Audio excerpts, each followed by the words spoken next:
Drugs right around the corner. A small talk of how teenagers start using drugs and its consequences. The majority of parents have no idea of how their children enter the world of drugs. They would rather think of drug dealers as malicious monsters disguised as kind fairies. Nonsense. Teenagers try out their first illegal drugs through their school classmates, through their party gangs, or even within their own house. I'll never forget the story of a father in a lecture I gave in the countryside of São Paulo. When I declared that drugs were nearer than what is expected, the man stood up crying. Open quotation. My son died of AIDS. He contracted the virus from shared needles. Later on, I discovered that it had been my brother, his uncle, the one to give him his first shot. Close quotation. I got mute. The whole audience got mute. What could we say after listening to a glimpse of that man's suffering? From curiosity to addiction, the script is already known. The teen misses his first classes, shuts himself in his room, or disappears with his mates. He asks for extra money, and finally, something valuable disappears from the house. And then the family reacts. By doing what? Oh, by firing the maid. Of course. She's always the first suspect. Always.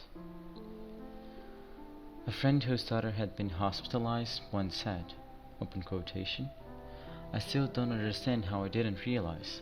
She changed way too suddenly the way she acted. She stormed off all the time and disappeared, and I just thought of it as a silly transient phase. Close quotation. For some teenagers, the use of drugs seems normal.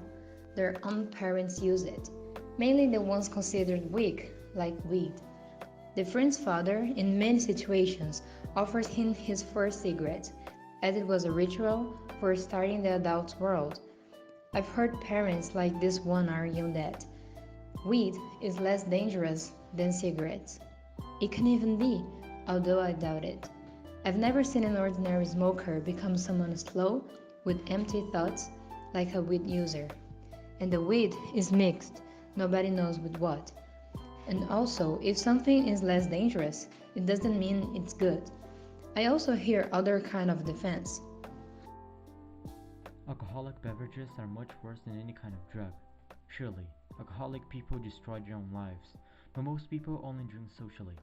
Drugs seem to produce chemical reactions where the addiction is almost immediate. Even worse, drugs are illegal. To buy them, it is necessary to talk to drug dealers, entering the underworld of crime. Who owns at the bar, at worst, is yelled at by the manager. In case of drugs, they get shot at. For years, I've known a theater producer, serious, competent. Some time ago, I found out that he had become homeless because of crack. Many careers, artistic included, are destroyed. The person starts skipping work and not doing the tasks they had to do. It gets impossible to work with them. With famous people, the situation is hidden to the point where it can't be done anymore. Sometimes it comes to public attention, such as the case of the singer that swallowed batteries. Clearly, the junkie started somehow, and I guarantee it is always someone close to the victim that introduced them to their first cigarette or their first dose. Personally, I believe that drug control politics are disastrous. The prohibition only increased the drug dealers' power, but teenagers are more exposed than ever. One day this strategy will be corrected. However, who am I to offer a solution to this drug dealers and junkie universe? One thing I know for sure, education starts at home. Caring parents are able to establish a love and trust relation with their kids, and know what is going on. Maybe it is impossible to solve the world drug problem, but it is at home that the first step is given.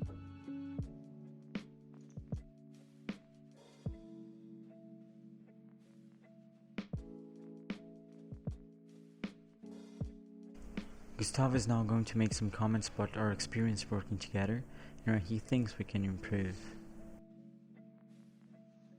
Even though we worked in what I consider a big group for a project like this, I've had a really pleasant experience for three main reasons that I like to punctuate. The first one is the fact that, since we've been having classes together for some time now, we all get along really well.